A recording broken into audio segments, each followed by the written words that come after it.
Everything from the vibration motor to the bright screen of the smartphone in your hand depends on a special element. The powerful motor of the electric car you are thinking of riding to save the environment is also useless without this element. The wind turbines that generate green energy or the F-35 fighter jets that rule the skies share this same secret heart. These elements are named rare earth elements. The name might sound innocent, but it is the 21st century's most powerful and invisible weapon.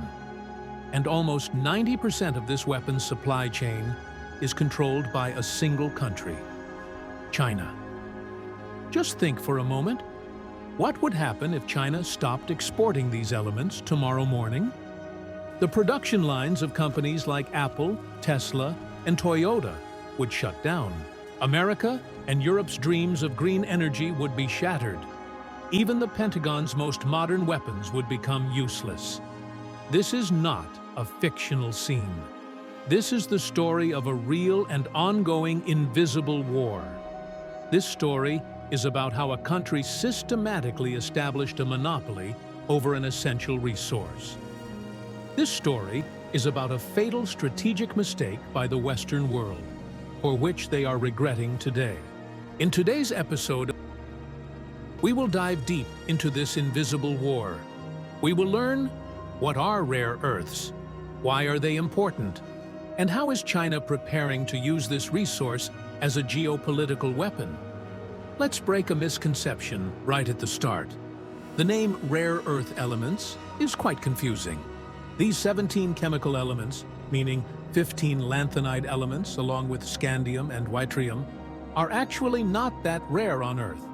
For example, a rare earth element named cerium is as abundant as copper on Earth. So why such a name? The reason for the naming is historical.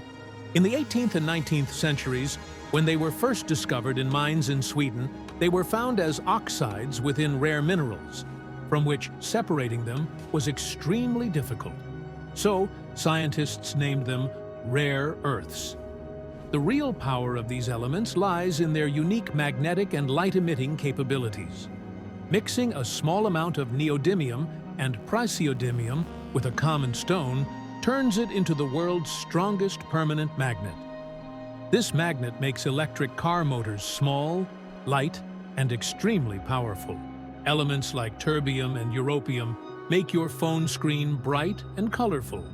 Now you might be thinking, was the control of this important resource in China's hands from the beginning? The answer is no. Rather, the story is quite the opposite.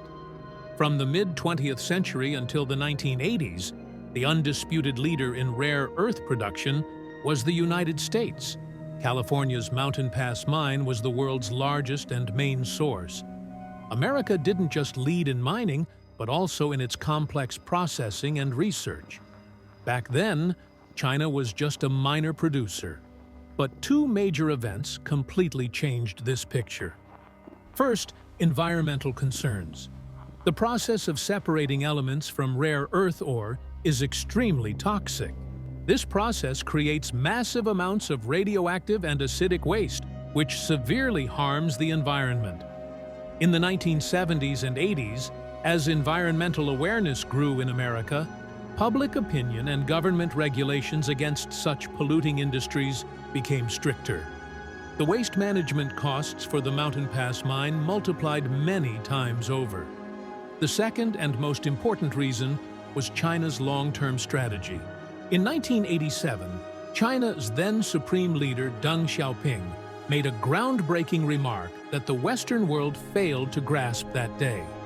He said, "The Middle East has oil, and China has rare earths."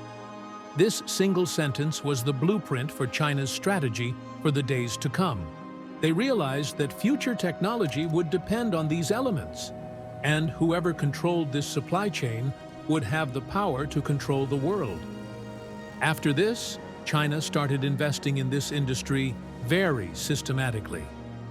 Following Deng Xiaoping's directive, China adopted a multifaceted and aggressive strategy. Their master plan was divided into several steps. First, flooding the market with cheap goods. Taking advantage of state subsidies, cheap labor, and almost zero environmental regulations, China started producing rare earths at extremely low prices. They began selling these elements in the global market so cheaply that it became impossible for America, Australia, or any other country to compete at that price. Institutions like the Mountain Pass mine faced huge losses and were finally forced to stop production in 2002. In this way, China captured the entire market almost without a fight. China didn't stop at just mineral extraction. They invested heavily in technology for separating elements from ore, refining, and making magnets and other products. The hardest and most profitable part of the rare earth supply chain is this processing. Today, while China mines about 60% of the world's rare earths, it controls about 90 to 95% of the processing. That means even if America or Australia mines ore from their mines today, they have to send it to China to turn it into usable elements. When Western companies were shutting down their production, China started buying the engineers, technology, and intellectual property of those companies. Through this, they didn't just capture the market, they monopolized the knowledge base of this industry. What was the result of this strategy? In the 1990s, where China controlled only 25% of the global rare earth market, by 2010 they became the sole monarch of about 97% of the market. And the world got the first proof in 2010 that they wouldn't think twice about using this absolute dominance as a weapon. In September 2010, tensions arose between Japan and China over the Senkaku Islands in the East China Sea, known as the Diaoyu Islands to China. When the Japanese Coast Guard detained a Chinese fishing trawler, relations between the two countries hit rock bottom. In retaliation, China didn't take military action. They deployed their invisible weapon. Beijing quietly issued an undeclared ban on rare earth exports to Japan. The impact hit Japan's technology industry like a tsunami. Toyota wasn't getting the necessary rare earths to make motors for their Prius hybrid cars. Companies like Hitachi grew worried about their electronics production. And worldwide, rare earth prices skyrocketed overnight. This single event opened the eyes of the Western world. For the first time, they realized what a terrible strategic mistake they had fallen victim to. They had handed over the key to their national security to their main geopolitical rival. The 2010 event was a warning. But in the last decade, instead of decreasing, this dependence has increased. Today, the consequences are far more terrifying. Almost every modern weapon system of the Pentagon depends on rare earths. For example, making an F-35 fighter jet requires about 417 kilograms of rare earth materials, which are essential for radar, sensors, electronic warfare systems, and engines. A Virginia-class nuclear submarine requires about 4,000 kilograms of rare earths for its sonar system and electric motors. From Tomahawk cruise missiles to Javelin anti-tank missiles, these elements are used in all guidance systems and targeting sensors. Meaning, if a major military conflict breaks out with China, America will face a crisis in obtaining the raw materials needed to build and maintain their own weapons. This is an unthinkable strategic weakness. This dependence is not limited to the military field only. Almost everything in the green technology the world is leaning towards to fight climate change depends on rare earths. For example, electric car motors require powerful rare earth magnets. Every large wind turbine generator requires several tons of rare earths.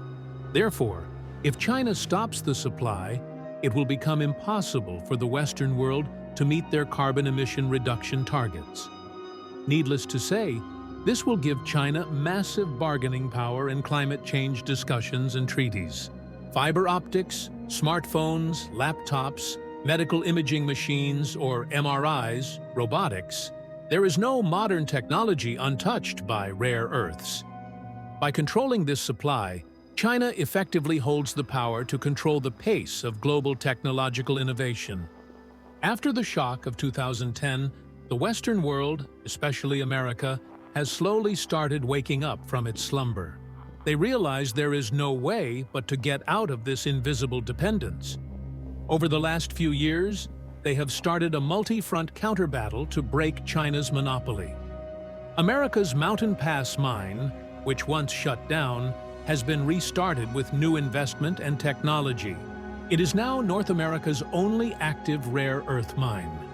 However, a big problem remains.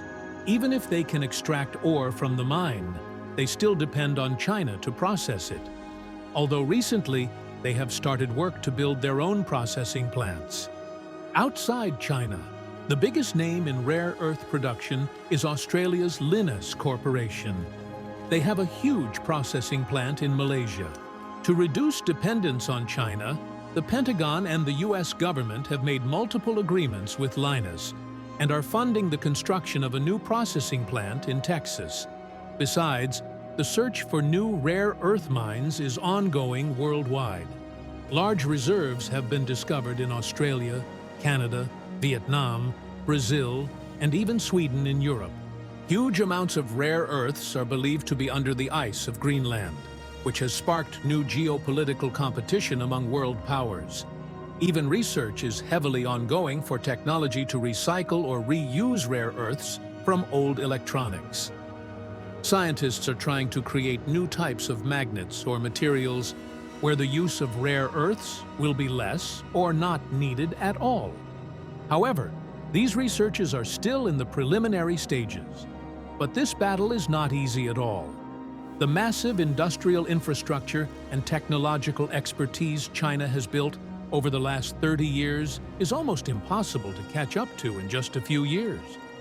Environmental regulations, high labor costs, and local public opposition are major challenges for Western countries.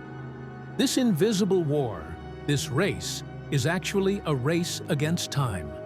This story of rare earths is not just about minerals or technology. This story is about long-term strategic foresight versus short-term economic gain. While China was building an industry brick by brick, thinking about the future, the Western world threw away a vital industry in neglect, lured by cheap products. Today's invisible war is the consequence of that mistake.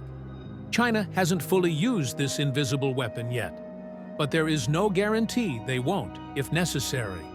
In a Taiwan crisis or any other major geopolitical conflict, this could become a terrifying trump card in China's hands. The West is now desperate to break this chain of dependence, but this process is time-consuming, expensive, and extremely complex. On the success of their attempt, perhaps, depends the balance of power in the world of tomorrow.